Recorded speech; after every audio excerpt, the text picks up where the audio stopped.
Shalom bien-aimés dans le Seigneur, nous vous saluons dans le nom précieux et glorieux de notre Seigneur Jésus. C'est mercredi et c'est le jour de votre émission que la Bible parle, une émission qui vous est présentée par votre serviteur, le pasteur Philippe Mukenge. Une émission qui passe tous les mercredis à partir de 19 heures. Que Dieu vous soit favorable, que Dieu vous bénisse, que Dieu puisse vous accorder réellement tous les désirs que vous ressentez et que l'Éternel puisse accomplir réellement la parole qui dit que tous ceux qui cherchent le royaume, Dieu leur donne réellement tout ce dont ils ont besoin. Que l'Éternel étende sa main sur vous pour pouvoir vous protéger, vous garder, pour pouvoir réellement vous accorder la santé, pour pouvoir vous accorder réellement la réussite dans tout ce que vous faites. Que Dieu soit réellement le bouclier de votre vie, que le Seigneur puisse vous accorder réellement toute sa grâce et toute sa bénédiction dans le nom puissant et glorieux de notre Seigneur Jésus. Et nous croyons que Dieu nous sera favorable en ce jour parce que nous sommes là pour pouvoir le servir.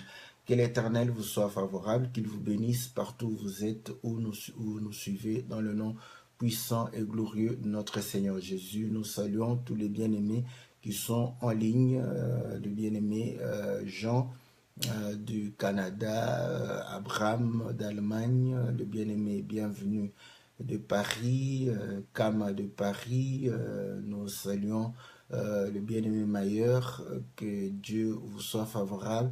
Nous bénissons aussi tous ceux, n'est-ce pas, qui nous regardent en ce moment, car nous croyons que Dieu est favorable. Bien-aimés dans le Seigneur, comme vous le savez, l'émission que la Bible parle, c'est une émission où nous répondons aux questions des bien-aimés. Voilà pourquoi nous disons, n'hésitez point à saluer bien-aimé Armel, que Dieu vous soit favorable. Ça fait longtemps. Et je crois que par ici, je vais aussi essayer de pouvoir rétablir le contact. Voilà, que le Seigneur vous soit très très favorable. J'étais en train de pouvoir dire que la Bible parle, c'est une émission qui répond à vos questions, à vos préoccupations. Nous sommes là pour cela. Voilà pourquoi nous ne cessons de bénir le bien-aimé Jean du Canada qui nous fournit des questions et qui sont des questions qui nous bénissent, sont des questions qui nous font réellement du bien parce que ça nous enrichit.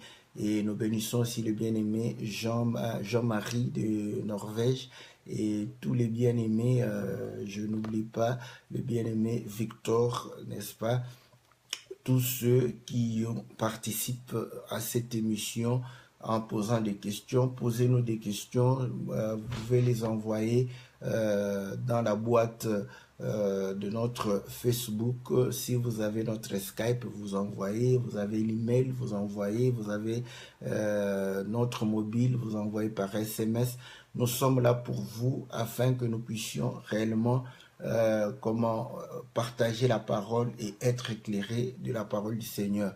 Nous saluons l'homme de Dieu Jean-Michel Bolima qui est en Israël, que le Seigneur lui soit favorable, ainsi que toute sa famille. Nous saluons le bien-aimé Pelé Madi, que le Seigneur vous soit aussi favorable. Bien-aimé dans le Seigneur, comme nous l'avons dit, la question est réellement de notre bien-aimé Jean-Marie qui nous pose afin d'avoir la lumière sur l'écriture de Genèse chapitre 3. La Bible dit ceci, Genèse chapitre 3 verset 15.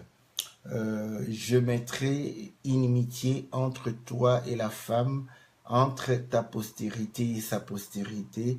Celle-ci t'écrasera la tête et tu lui blesseras le talon. Donc, la question est comment il va blesser le talon de la postérité.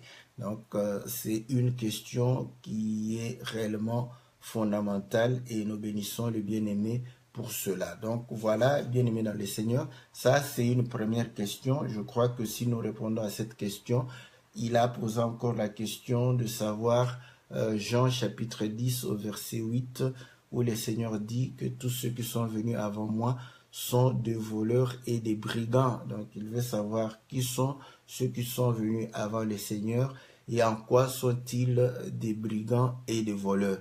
Donc voilà, si le Seigneur nous fait grâce, nous allons essayer de répondre à ces questions parce que ces questions nous ont été posées il y a un bout de temps. Comme nous avions encore une série de questions, on était en train de pouvoir répondre. Maintenant, quand vous avez des questions, vous posez le nombre de questions que vous voulez. Nous allons les répondre en alternative avec les autres questions de bien-aimés afin de ne pas faire attendre trop longtemps celui qui pose une question. Donc voilà, c'est dans ce cadre que nous sommes en train de pouvoir évoluer. Vous pouvez aussi nous donner vos suggestions afin de pouvoir réellement vous servir comme il se doit. Donc nous le faisons avec la sagesse qui nous est accordée. Donc voilà, nous sommes ouverts à toutes les suggestions et à tous les encouragements. Que le Seigneur vous soit très très favorable, qu'il vous bénisse. Bien-aimés dans le Seigneur, quand nous lisons l'écriture de Genèse chapitre 15, vous allez voir que je commence au verset 11. Et l'Éternel dit, qui t'a appris que tu es nu? Est-ce que tu as mangé de l'arbre dont je t'avais défendu de manger? L'homme répondit, la femme que tu as mise auprès de moi m'a donné de l'arbre et j'en ai mangé. Et l'Éternel dit à la femme, pourquoi as-tu fait cela? La femme répondit, le serpent m'a séduite et j'en ai mangé. L'Éternel dit au serpent, puisque tu as fait cela, tu seras maudit entre tout le bétail et entre tous les animaux du champ. Tu marcheras sur ton ventre et tu mangeras la poussière tous les jours de ta vie. Je mettrai inimitié entre toi et la femme, entre ta postérité et sa postérité, et celle-ci t'écrasera la tête et tu lui blesseras le talon. Donc, vous allez comprendre que voilà, vous allez comprendre que le Seigneur va poser la question à l'homme, l'homme va dire que c'est la femme va dire que c'est le serpent, et lorsque le Seigneur commence à parler au serpent, écoutez bien, c'est comme si l'homme n'y est pas, parce qu'il dit, voilà, je mettrai inimitié entre toi et la femme. Donc, Adam est carrément mis à l'écart entre toi et la femme, entre ta postérité et la postérité de la femme. Écoutez bien, hein, ici, parce que nous voulons répondre à la question du talon, mais je crois que ça, c'est un élément de départ pour que vous puissiez comprendre. Vous allez comprendre que c'est l'inimitié est entre la femme et le serpent. L'inimitié est entre, n'est-ce pas, la postérité du serpent et la postérité de la femme. Vous allez comprendre qu'il s'agit de la postérité de la femme. Pourquoi on parle de la postérité de la femme? Ouais, donc c'est véritablement, je crois, c'est là où réside réellement la réponse. Écoutez, vous allez comprendre que lorsqu'on parle à Abraham de sa postérité, donc vous imaginez un seul instant que lorsqu'on est en train de parler d'Abraham, de sa postérité, il pense à qui? Il pense à un fils. Donc vous allez comprendre que la postérité de l'homme, c'est un homme. La postérité de la femme, c'est une femme. Donc voilà pourquoi la Bible dit, n'est-ce pas, lorsque nous lisons dans Ézéchiel chapitre 16, on dit telle mère, telle fille. Donc, ce n'est pas en vain qu'on lit la fille à la mère, le fils au père. Donc, c'est bon, si on le comprend de manière charnelle, on va pouvoir parler de discrimination. On ne discrimine pas parce que dans la Bible, c'est la fille est liée à la mère. Vous voyez? Donc, c'est pour cette raison que vous allez comprendre, n'est-ce pas, même dans nos traditions, quand une jeune fille, nous saluons le pasteur Benjamin Bouéa, que Dieu vous bénisse. Donc, nous étions en train de pouvoir dire que même dans notre culture, quand une jeune fille se comporte mal, vous allez voir que le papa condamne la femme.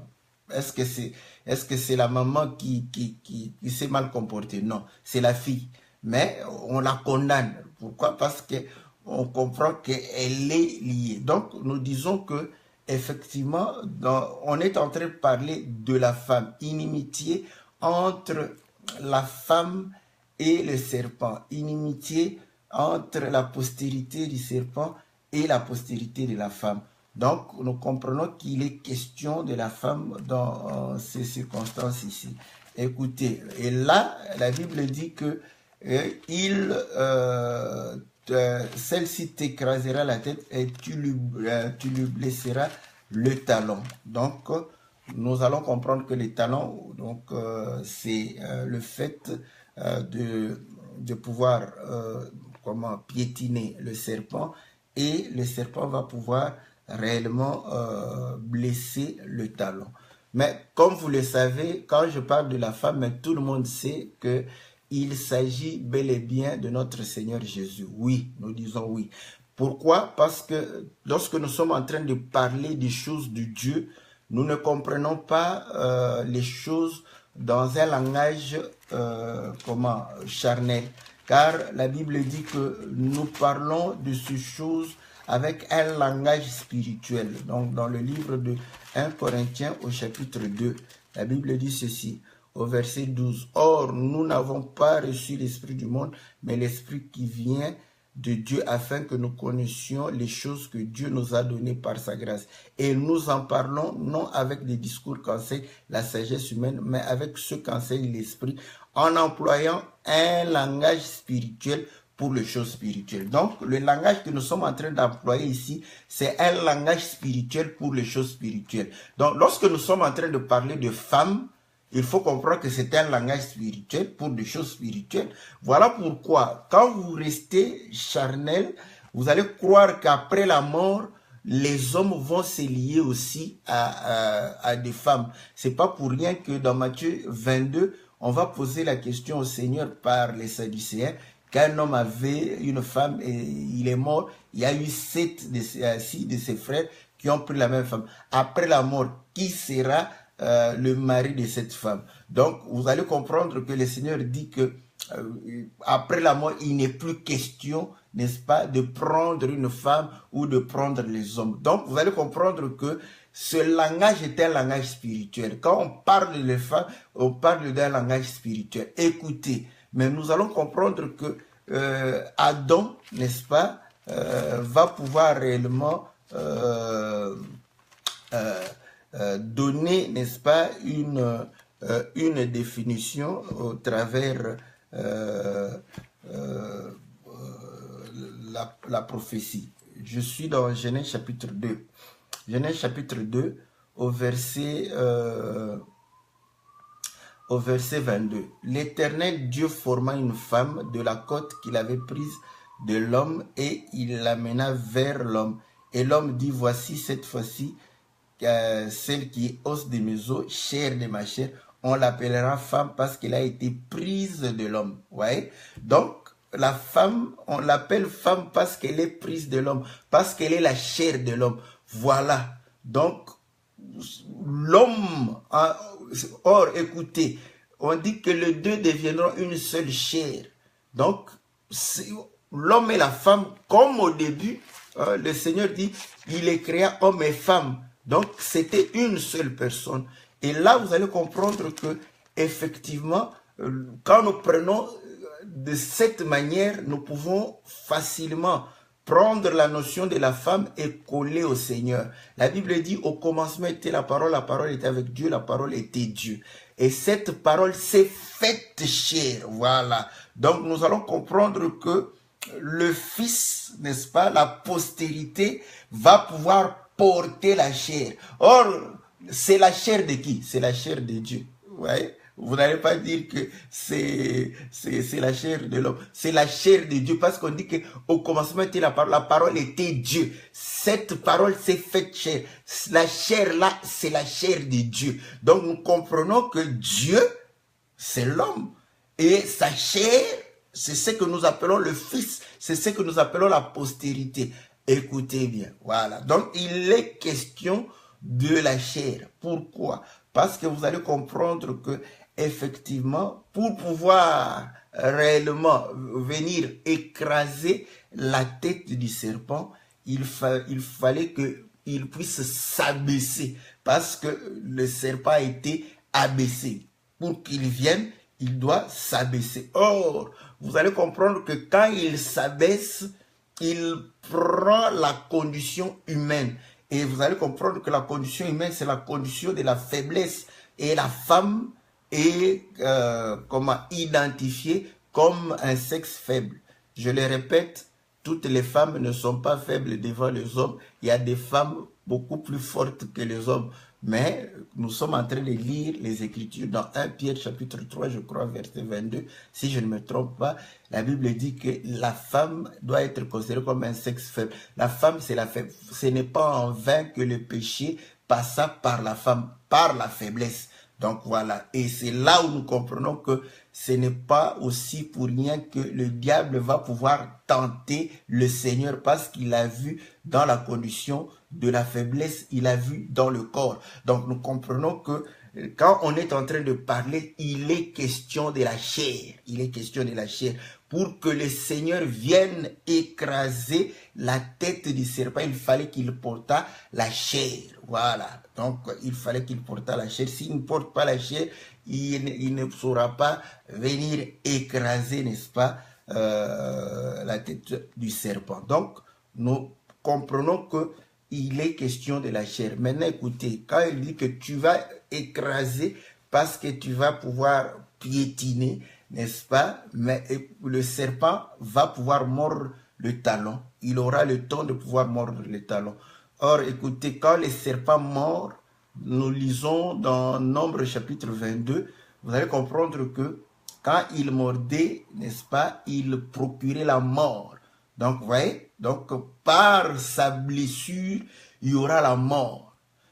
Maintenant, nous ne lisons pas de manière tout le temps logique, séquentielle, parce que selon la séquence de l'écriture est que la postérité écrase d'abord la tête, ensuite les serpents mordent, n'est-ce pas, blessent les talons. Vous voyez, quand vous y allez là-bas, c'est comme ça qu'on peut se poser les questions. Mais quand on lui écrase la tête, comment il va blesser les talons? Mais il est question de la chair, écoutez, parce que le problème du serpent, c'est il est question du péché aussi. Non? Donc, l'homme n'était pas en train de pouvoir réellement transgresser la loi aussi longtemps que il n'y a pas eu cette conversation du serpent, tout ça. Donc, vous allez comprendre que le péché est entré par l'intermédiaire du serpent. Donc, nous comprenons par là qu'il est question du péché, il est question de la chair, il est question, n'est-ce pas, de pouvoir anéantir le péché, n'est-ce pas? Or, comment anéantir le péché? Romains chapitre 8, le Seigneur répond au verset 3, « Car chose impossible à la loi, parce que la chair la rendait sans force, Dieu a condamné le péché dans la chair en envoyant à cause du péché son propre fils dans une chair semblable à celle du péché. » Vous voyez? À cause du péché, il envoie son fils dans une chair semblable. Donc, pour faire quoi? Pour pouvoir condamner, n'est-ce pas, le péché dans la chair. Donc, comment anéantir, comment réellement anéantir la puissance du péché? Écoutez, la Bible dit ceci dans le livre de 1 Corinthiens au chapitre 15. au verset 55, « Ô mort, où est ta victoire? Ô mort, où est ton aiguillon? » L'aiguillon de la mort, c'est le péché, et la puissance du péché, c'est la loi. Donc, vous voyez, donc, il veut anéantir, n'est-ce pas, le péché, n'est-ce pas? Il va anéantir le péché.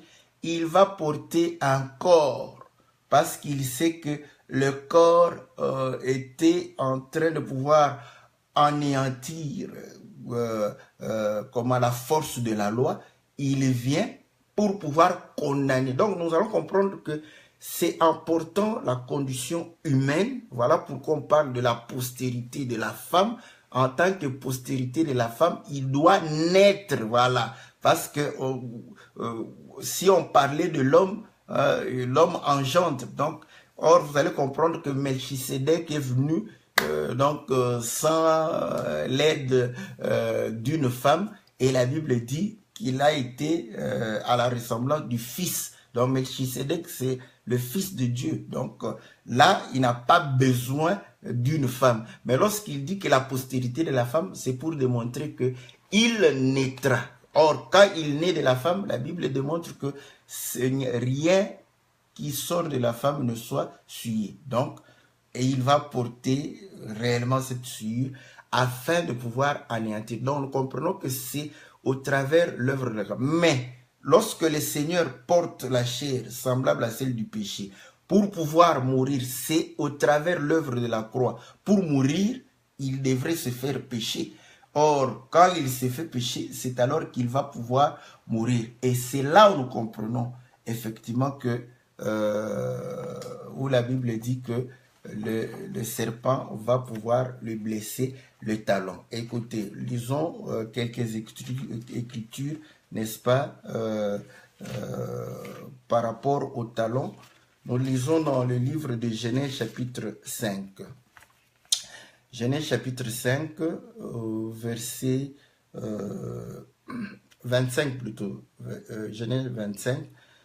Je lis au verset 25. Le premier sortit ensuite entièrement roux, comme un manteau de poil, et on lui donna le nom d'Ésaü. Ensuite sortit son frère, dont la main tenait le talon d'Ésaü, et on lui donna le nom de Jacob. Isaac était âgé de 60 ans lorsqu'il naquit. Écoutez, je crois dans le livre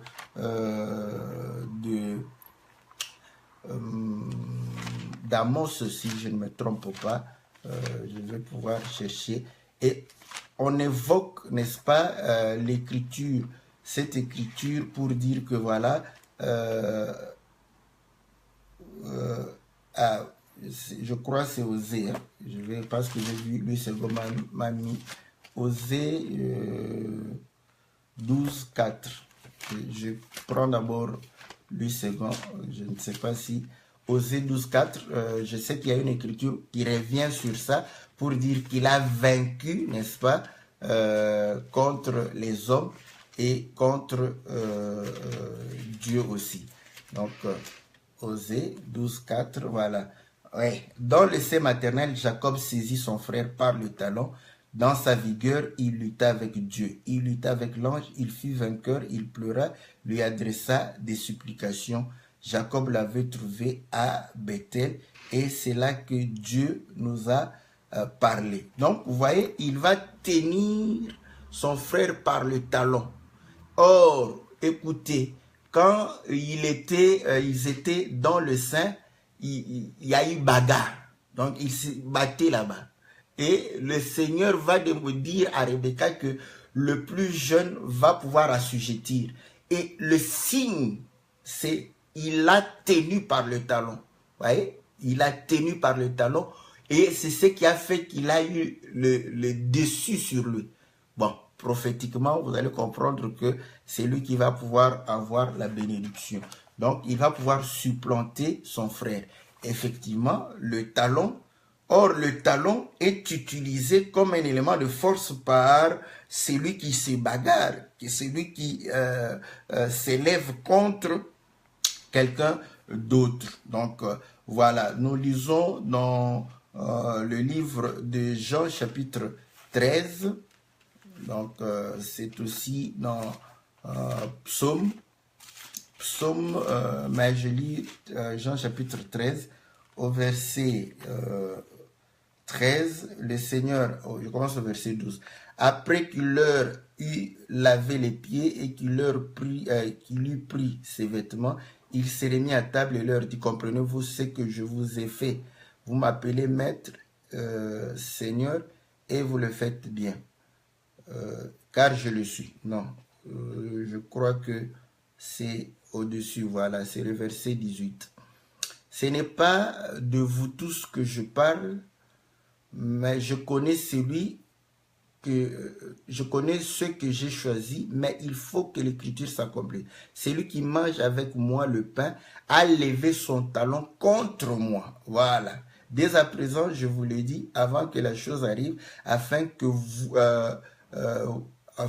lorsqu'elle arrivera, vous croyez à ce que je suis. Donc, vous allez comprendre que le Seigneur est en train de démontrer qu'effectivement, on allait les livrer entre les mains des impies. Il dit, celui qui mange lève son talon contre moi. Donc, il me fait du mal. En levant son talon, c'est pour pouvoir m'anéantir. Et ainsi, il va pouvoir. Vous voyez, quand on lève le talon contre quelqu'un, c'est afin de pouvoir l'anéantir. Conséquence, le Seigneur mourra. Vous voyez? Donc, vous allez comprendre que, en fait, le talon, n'est-ce pas, sert à pouvoir réellement combattre, n'est-ce pas, s'adresser contre l'autre. Nous rentrons, c'est que quand il y a eu bagarre là-bas, Jacob a compris que si je le tiens par le talon, je vais l'anéantir. Nous donnons encore une autre écriture où l'écriture démontre que il suffit que le talon soit maîtrisé, l'homme est anéanti. Voilà. Donc, nous sommes dans le livre de Job, Job chapitre 18. Job chapitre 18. La Bible dit ceci. Je commence au verset 5. La lumière du méchant s'éteindra, et la flamme qui en jaillit cessera de briller. La lumière s'obscurcira sous sa tente et la lampe au-dessus de lui s'éteindra. Ses pas assurés seront à l'étroit, malgré ses efforts, il tombera. Car il met les pieds sur un filet, il marche dans les mailles, il est saisi au piège par le talon et le filet s'empare de lui. Donc, vous voyez, il est dans un filet, il est en train de... Maintenant, son pied va entrer dans les mailles. Donc, l'espace qui est laissé entre les fils du filet. Et quand le pied y entre, donc, le filet saisit son talon.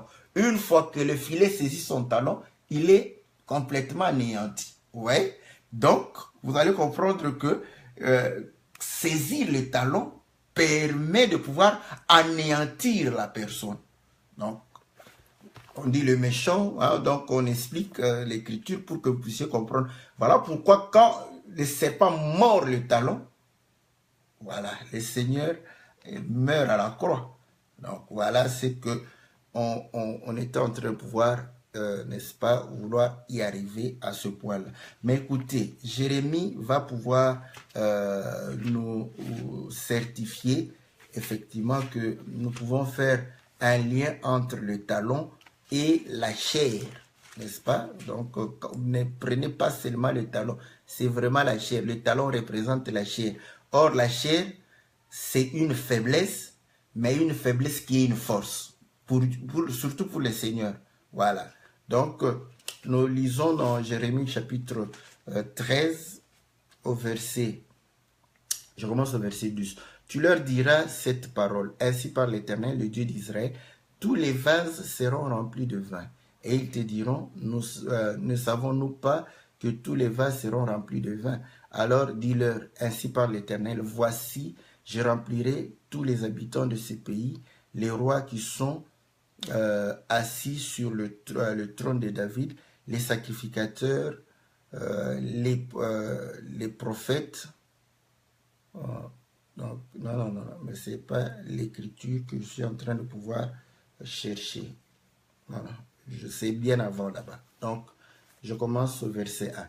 Ainsi m'a parlé l'Éternel, va, achète-toi une ceinture de reins. Je ne suis pas au bon endroit, on dirait. Donc, attendez, je vais...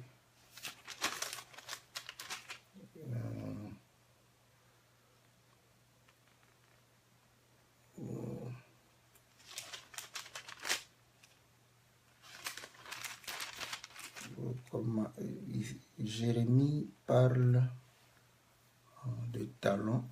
Donc, bon, je ne suis pas au bon endroit, voilà pourquoi je ne retrouve pas l'écriture. Je vais pouvoir chercher cette écriture, n'est-ce pas, en attendant que je puisse continuer. Donc, j'étais en train de pouvoir dire que voilà, dans Jérémie, il va pouvoir dire que voilà, vos iniquités, n'est-ce pas, sont nombreuses, multiples. Voilà pourquoi je vais pouvoir réellement relever vos habits, n'est-ce pas, et vos talons sont nus. Donc voilà, c'est ça, c'est que j'étais en train de pouvoir chercher. Donc,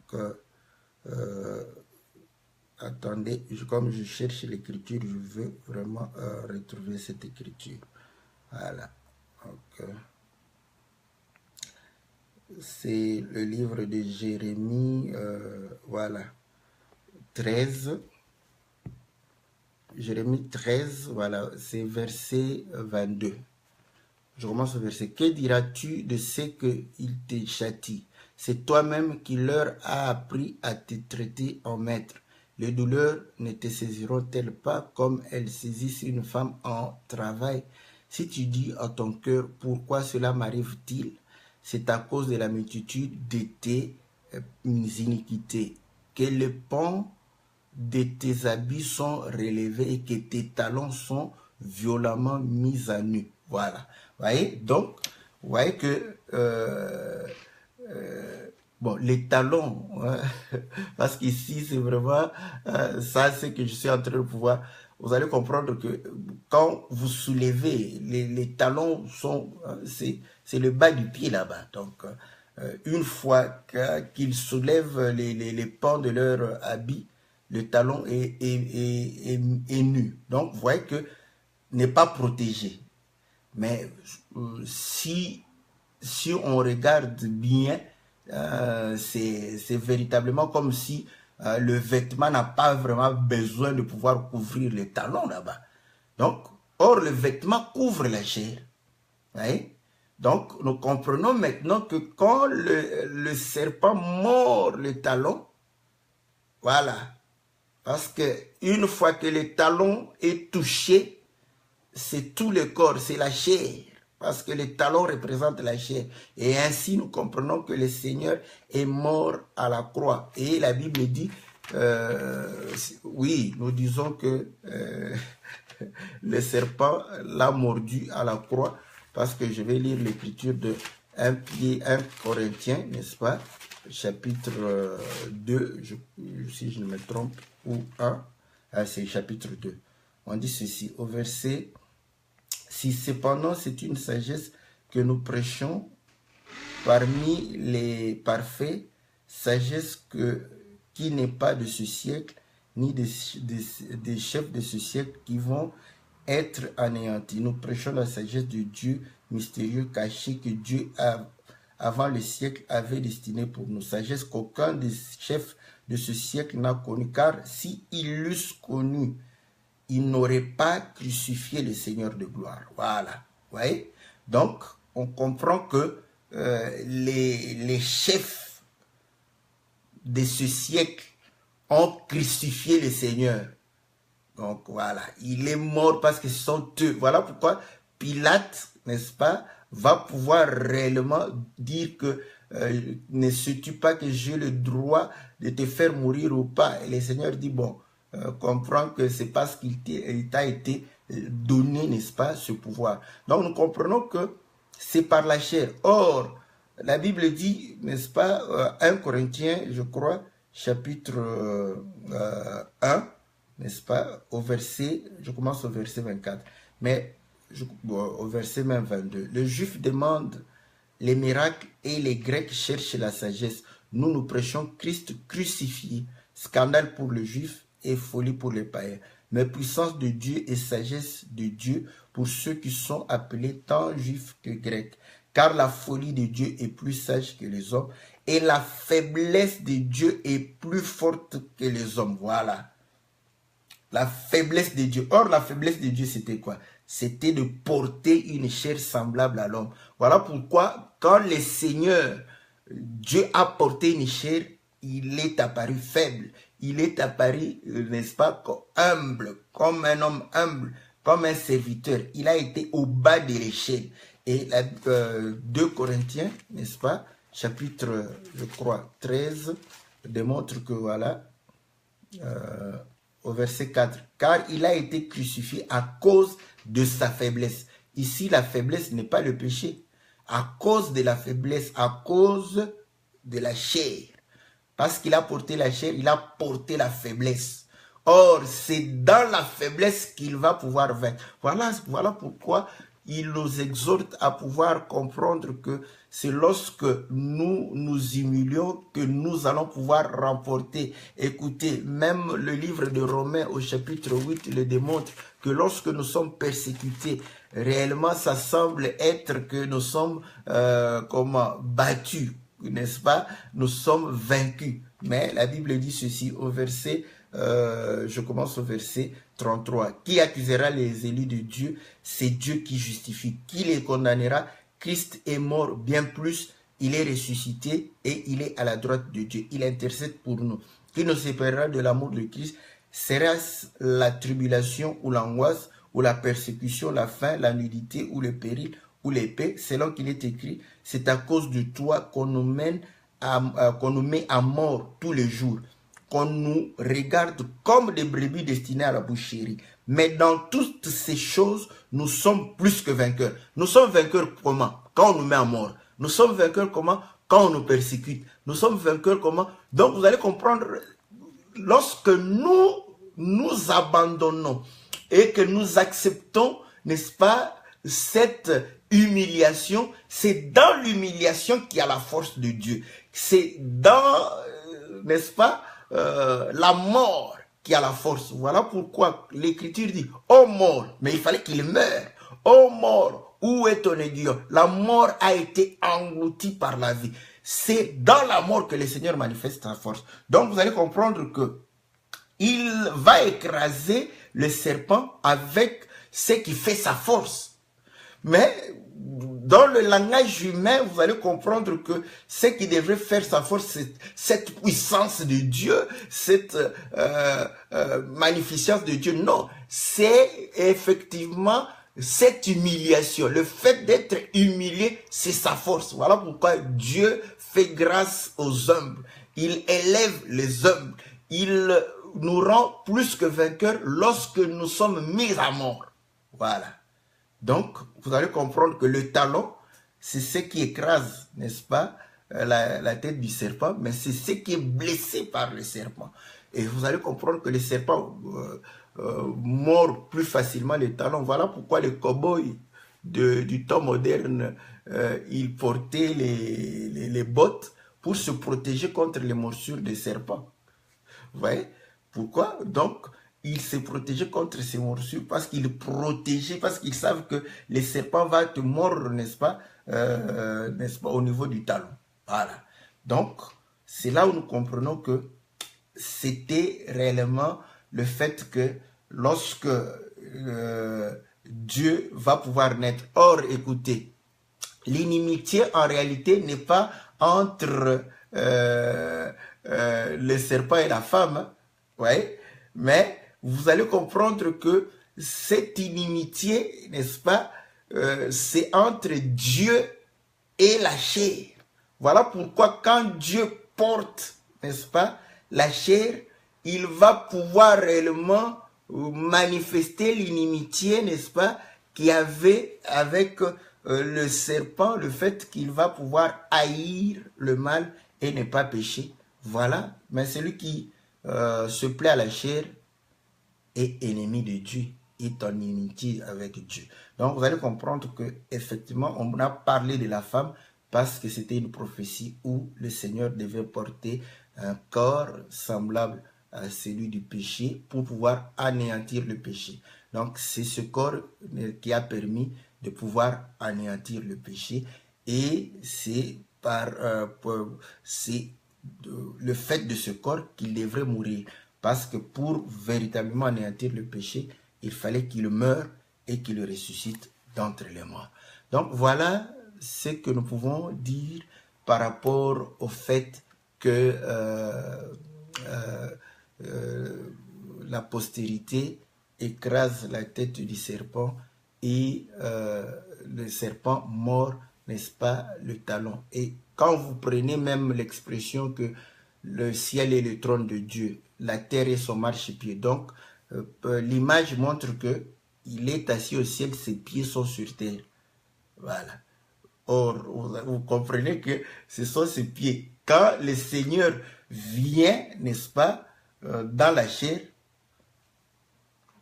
ce sont les pieds de Dieu, c'est tout un homme. Voilà pourquoi la Bible dit que heureux les pieds qui annoncent la bonne nouvelle. Est-ce que les pieds parlent? Les pieds ne parlent pas, c'est la bouche qui parle. Donc, quand on parle du pied qui annonce, donc on parle de tout un corps. Donc, les pieds représentent tout un corps aussi. Donc, voilà, le bien-aimé est en train de poser, nous notons, n'est-ce pas, ta question. Comme ça, ça nous permet de pouvoir, nous saluons le bien-aimé Hugo, que Dieu vous te bénisse. J'ai noté ta question, je vais pouvoir y répondre, n'est-ce pas? Sois patient, parce que le bien-aimé Jean-Marie a posé cette question, je ne sais pas, depuis le mois de mai, n'est-ce pas? Donc, on n'a pas pu répondre à ces questions. Maintenant, prenons, bon, voilà, ce n'est qu'un point virgule que je mets là-bas. Donc, répondons à la question de Jean chapitre 10 au verset 8. Jean chapitre 10 au verset 8, le Seigneur dit ceci,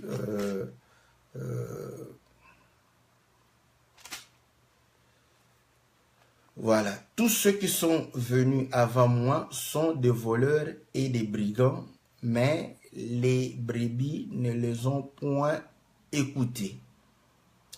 Je suis la porte. Si quelqu'un entre par moi, il sera sauvé, il entrera, il sortira et il trouvera des pâturages. Donc voilà. Ici, vous allez comprendre qu'il dit que tous ceux qui sont venus, bon, si nous le comprenons en français, n'est-ce pas, si nous le comprenons en français, donc cela voudrait dire tout le monde. Donc, on commence des Genèse jusque dans le livre de Matthieu, où on parle de la naissance du Seigneur. Tous ceux qui sont venus avant le Seigneur sont des brigands et des voleurs, donc littéralement. Voilà pourquoi moi j'aime ça. J'aime commencer par par dire que bon, c'est comme ça, Adam c'était un voleur, un brigand, et parce qu'il est venu avant. Et nous prenons Abraham, c'était un voleur, un brigand aussi, parce qu'il est venu avant. Donc, nous prenons tous les hommes de Dieu, n'est-ce pas, qui sont venus avant le Seigneur, ce sont des voleurs et des brigands. Maintenant, vous allez comprendre que si nous le comprenons de cette manière, nous avons beaucoup de difficultés, parce que nous avons quand même de l'égard pour Abraham, Isaac, Jacob, pour David, Salomon, tous ces hommes-là à qui on a rendu témoignage, n'est-ce pas, de leur foi. Donc nous avons des difficultés de pouvoir réellement saisir cela. Donc ceci, comme nous le disons toujours, nous pousse, c'est pourquoi j'aime de telles questions, parce que ça nous pousse à pouvoir vouloir comprendre réellement ce que le Seigneur voulait dire. La Bible dit que tous ceux qui sont venus avant moi sont de voleurs et des brigands, n'est-ce pas, et les brebis ne les ont point écoutés. Donc j'aimerais d'abord aller dans un sens où nous serons tous apaisés, hein, parce que je n'aime pas déjà entrer en résistance avec ceux qui me suivent, ceux qui partagent la parole avec moi. Moi, j'aime toujours une entente, parce que Moïse est en train de pouvoir nous exhorter, de pouvoir, entre frères, ne pas se quereller. Donc voilà, c'est comme ça que j'aime d'aborder d'abord les choses qui apaisent. Les choses qui apaisent, comment nous allons comprendre que quand le Seigneur dit tous ceux qui sont venus avant moi, mais le Seigneur, c'est le Seigneur qui parle, tous ceux qui sont venus avant moi. Mais est-ce qu'avant le Seigneur, il y avait réellement quelque chose? Non, non. Vous allez comprendre que lorsque nous prenons d'abord Proverbe chapitre 8, verset 20, où on parle de la sagesse, et nous savons que la sagesse parle de notre Seigneur Jésus, il est la première. Donc, le Seigneur est alpha, il est le commencement, il est le premier, il est le dernier. Donc, vous allez comprendre que dire que les gens sont venus avant lui, ça serait assez difficile de pouvoir comprendre cela. Or, écoutez, mais vous allez comprendre que quand Dieu crée les hommes, ouais, il veut leur parler. Le Seigneur est la parole. Voilà, il est la parole. Voilà pourquoi vous allez comprendre que en tant que parole, le peuple de Dieu est là et Dieu envoie sa parole. Voilà, c'est là où on peut comprendre maintenant. Quand Dieu envoie sa parole, la parole c'est tout un homme, c'est le Seigneur Jésus. Donc quand Dieu envoie sa parole, c'est là où nous comprenons que tous ceux qui viennent, n'est-ce pas, avant, c'est-à-dire tous ceux qui vont pouvoir parler avant que Dieu ne puisse leur parler, voilà, ce sont des voleurs. Donc nous allons comprendre maintenant, quand lui étant la parole, or Dieu va choisir Moïse pour dire que tu seras ma bouche. Donc vous voyez, et la parole sort de la bouche. Donc vous allez comprendre que le prophète est la bouche. Et ainsi, quand le prophète venait, le prophète disait, ainsi parle le Seigneur, ainsi parle l'Éternel. Donc, nous comprenons que lorsqu'il parle, la parole, c'est la présence même de Dieu, c'est la présence du Seigneur, parce qu'il est la parole. Maintenant, il y a des prophètes qui s'élevaient, vous allez comprendre, sans que l'Éternel n'ait parlé, vous voyez, et ils vont parler. Donc, à ce moment, vous allez comprendre que cette parole est venue avant que l'Éternel ne puisse parler. Voilà pourquoi nous comprenons que toute cette parole qui vient avant n'est qu'une parole, n'est-ce pas, qui est réellement poussée par la chair. Je prends, n'est-ce pas, un exemple, si nous lisons dans les livres, je crois, de 1 roi, je ne sais pas si c'est 22 ou 22, oui, quand Michée est en train de pouvoir parler. Regardez, vous voyez, Michée est la bouche de l'Éternel. Michée, c'est le prophète de l'Éternel.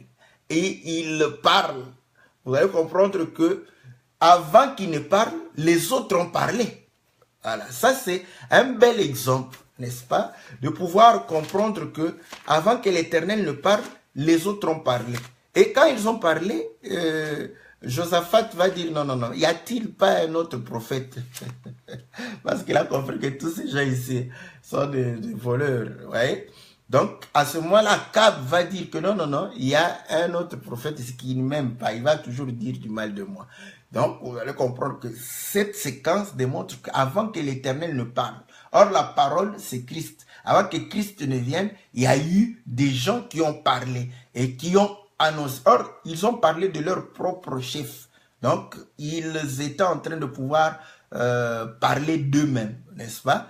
Donc, c'était des voleurs parce qu'ils voulaient détourner, n'est-ce pas, le peuple de Dieu, n'est-ce pas, de la face de Dieu. Donc, voilà en quoi on peut dire qu'ils sont voleurs, ils sont brigands, parce que lorsqu'ils détournent le peuple de Dieu de la face de Dieu, ils amènent le peuple de Dieu à la mort. Et ainsi, vous allez comprendre qu'aujourd'hui, n'est-ce pas, il y a des gens qui viennent, voilà, avant le Seigneur, quoique 2000 ans après que le Seigneur est venu à apporter une chair, il y a des gens qui viennent avant le Seigneur, parce que quand il parle avant que le Seigneur ne lui parle. Donc, à ce moment-là, il sera un voleur, il sera un brigand. Pourquoi? Parce que les paroles qu'il va pouvoir prononcer va pouvoir détourner le peuple de la face de Dieu. C'est ça un voleur. C'est quelqu'un qui détourne. C'est un homme qui fait le détournement. Il détourne le peuple de Dieu. Il vole. Est-ce que vous comprenez?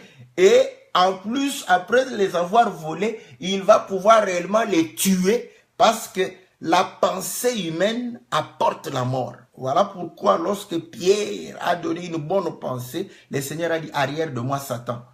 Les pensées que tu as sont les pensées humaines.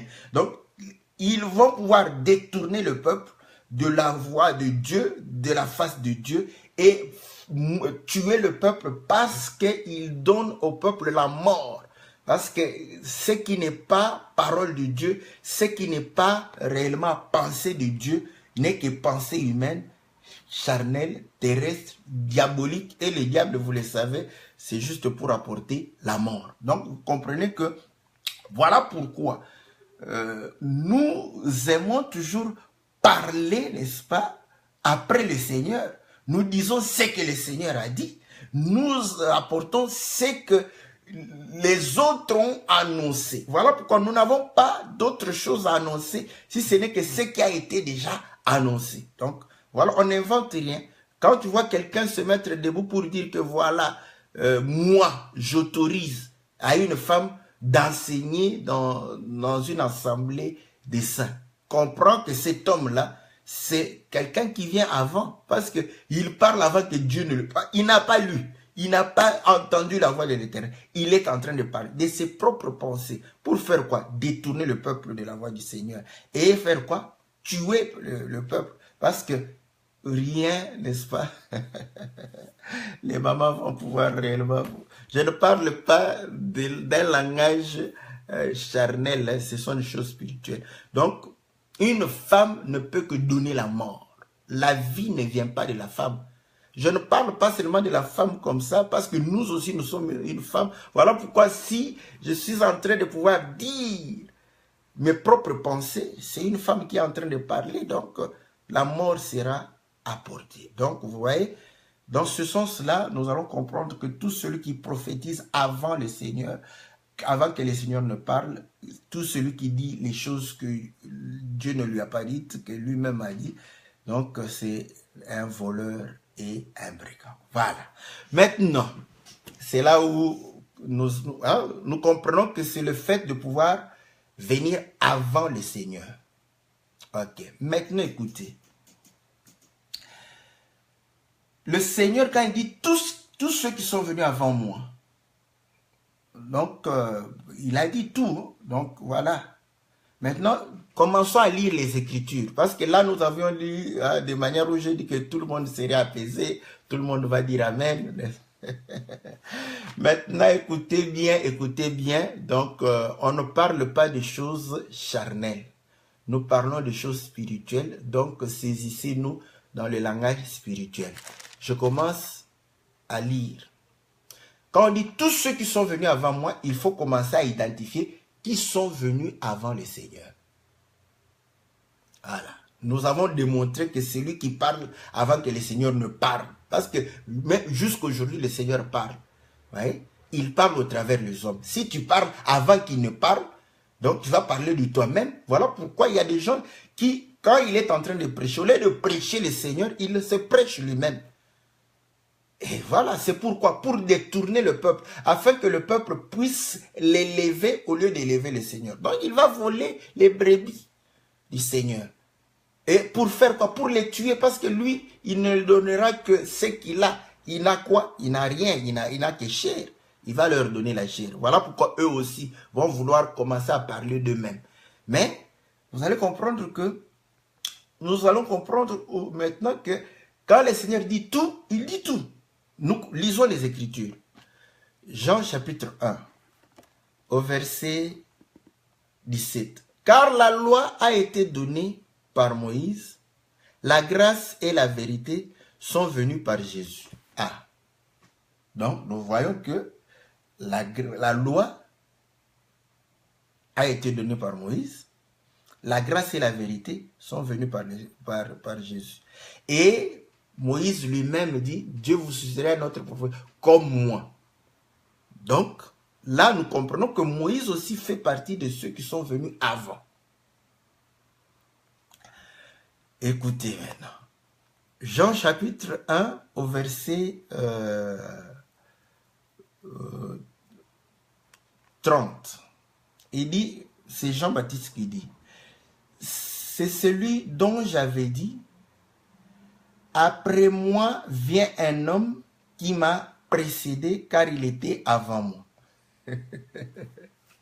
Donc, ici, ça répond à ce que nous avions dit que Moïse, Jean, tous les prophètes, nous allons les situer après le Seigneur. Mais l'Écriture dit aussi qu'ils sont venus avant. Donc, on ne va pas... Maintenant, nous analysons. Quand ils sont venus après, nous comprenons que ce ne sont pas des voleurs ni des brigands. Mais lorsque nous voyons qu'ils viennent avant, c'est qu'ils rentrent dans le cadre de tous ceux qui sont venus avant moi. Le Seigneur a dit tout. On ne va pas, nous, on ne va pas commencer à choisir tout là-bas. C'est qui?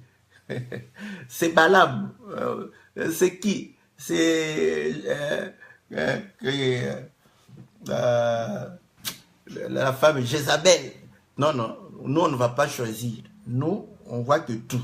Nous avons traité les cas de Balaam, Jézabel, nous avons traité les cas de tous les faux prophètes. Donc, on a compris que c'était des voleurs, des brigands, n'est-ce pas? Ils sont venus avant. Voilà, ce cas-là est fini. Maintenant, nous prenons le cas de Moïse, nous prenons Jean, est-ce que vous voyez? Et je crois l'écriture du Seigneur qui dit, c'est Jean chapitre 10 ou Matthieu chapitre 10.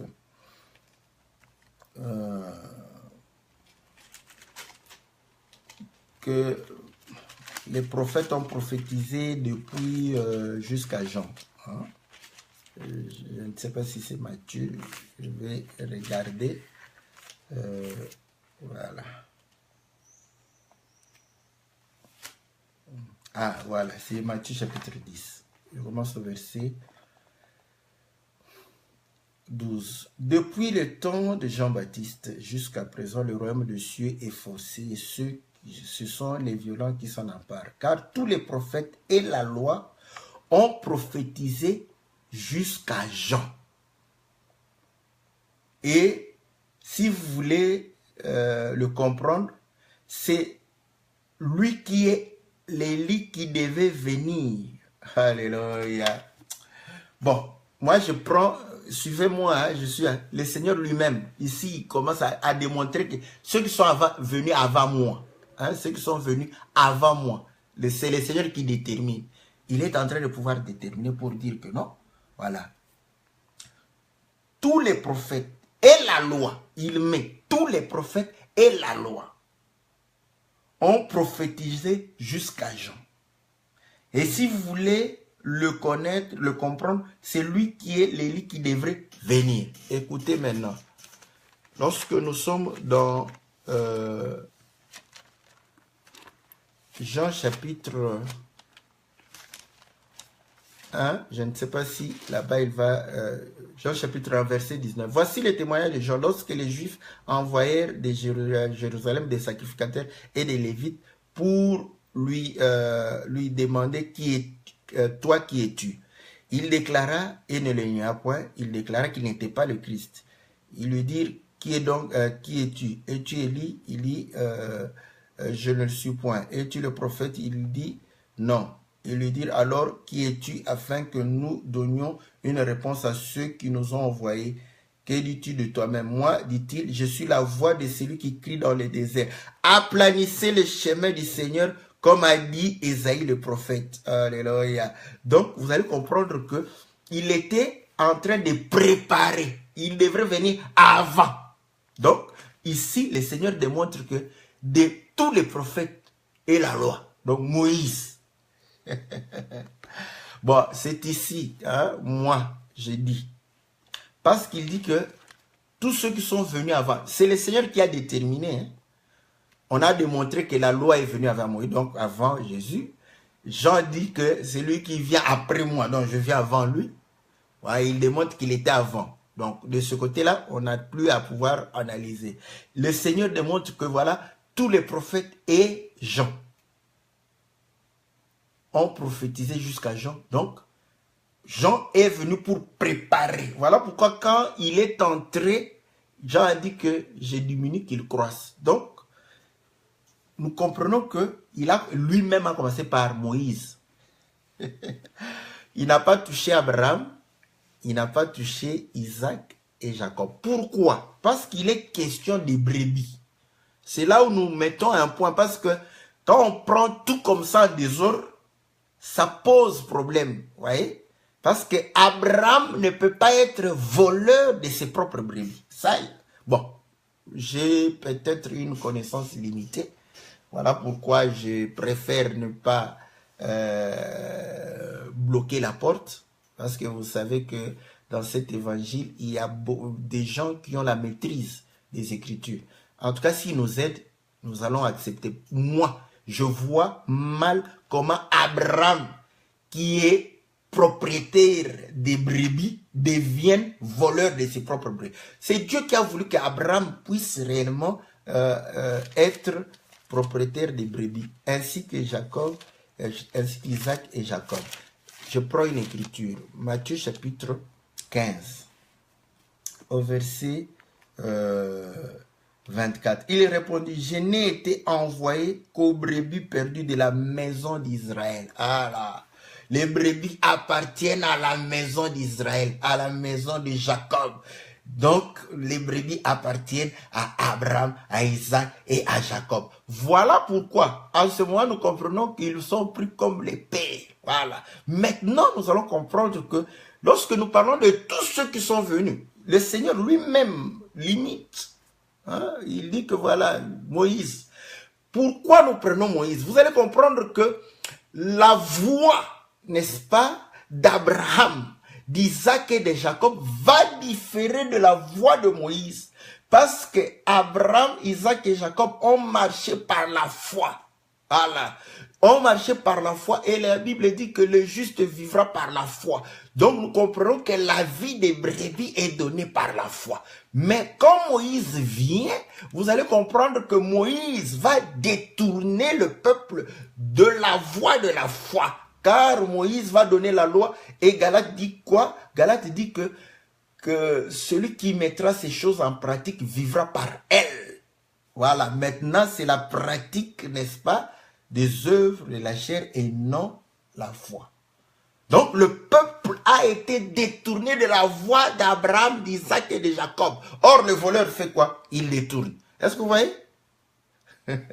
En quoi nous pouvons comprendre que donc le critère correspond. Moïse a détourné le peuple de la voie d'Abraham, d'Isaac et de Jacob.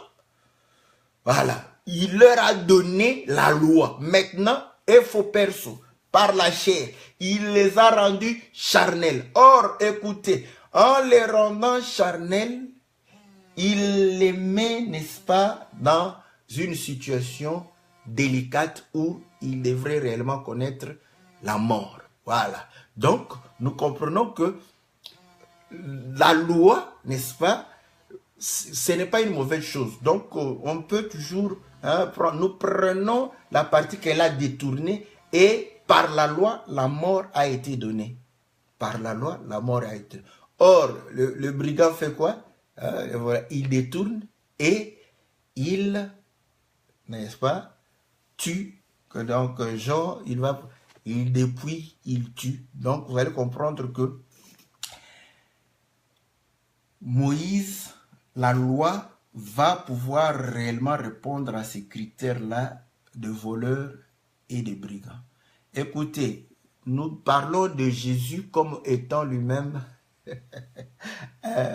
Bon, ça sont des expressions. Je n'aime pas. Vous voyez, quelqu'un qui va entrer pour la première fois écouter, oh, ces gens-là, ils scandalisent les gens. Pourquoi ils parlent de Jésus comme un voleur? Écoutez, le Seigneur Jésus lui-même, il n'a pas eu honte de se comparer à un voleur. Pourquoi? Parce que quand toi, tu définis le voleur, tu vois toujours le malfaiteur de ton coin là-bas. Nous, on ne définit pas toujours le voleur en fonction de celui-là. Voyez, nous définissons le voleur par rapport à la parole de Dieu. Le Seigneur dit, n'est-ce pas, que le Fils de l'homme viendra comme un voleur. Donc voilà, quand il vient comme un voleur. Le fait de surprendre, voilà. Il va surprendre, c'est ça. Donc on prend seulement cet aspect-là du voleur. Et le Seigneur, il s'identifie pour dire que comme le voleur surprend, moi aussi je vous surprendrai. Donc vous allez comprendre que les choses doivent se passer de cette manière. Donc voilà, bien aimé dans les Seigneurs, n'est-ce pas? Vous allez comprendre que la loi et les prophètes, n'est-ce pas? Parce que tous les prophètes ont prophétisé en Moïse. Donc voilà pourquoi ils vont répondre à ces critères-là. Et la Bible démontre que les prophètes parlaient en parabole pour faire quoi? Pour que le peuple ne comprenne pas et qu'il ne soit pas guéri et qu'il n'ait pas la vie. Donc, ça remplit les critères. Donc, voilà, bien aimé dans le Seigneur, la réponse qu'on peut donner par rapport à cela. Donc, on a deux aspects de la réponse. L'aspect négatif, pour dire ceux qui parlent des choses avant que Dieu ne puisse parler. Donc, ce sont des voleurs et des... Maintenant, nous comprenons que la loi a simplement détourné le peuple de la voie d'Abraham, d'Isaac et de Jacob et a empêché le peuple de pouvoir vivre parce que la chair rendait cette loi sans force. Voilà, bien aimés, nous sommes arrivés pratiquement à la fin. Nous mettons un point virgule et nous vous disons un grand shalom. Shalom à tous les bien-aimés qui nous ont rejoints, n'est-ce pas? Que le Seigneur vous soit favorable, que le Seigneur vous bénisse. On se retrouve lundi avec la femme samaritaine et le mercredi, on va se retrouver. La question du frère Hugo, n'est-ce pas, sera en première ligne pour pouvoir répondre, pour prier pour quelqu'un qui est mort. Si on doit prier pour lui, donc voilà, on va pouvoir répondre à cela. Donc nous saluons tous les bien-aimés, en tout cas, que le Seigneur vous soit très très favorable. Nous sommes très reconnaissants du soutien que vous portez à cette œuvre ici. Que Dieu vous soit très très favorable. Nous nous retrouvons par la grâce de Dieu dans le nom puissant et glorieux de notre Seigneur Jésus. Amen.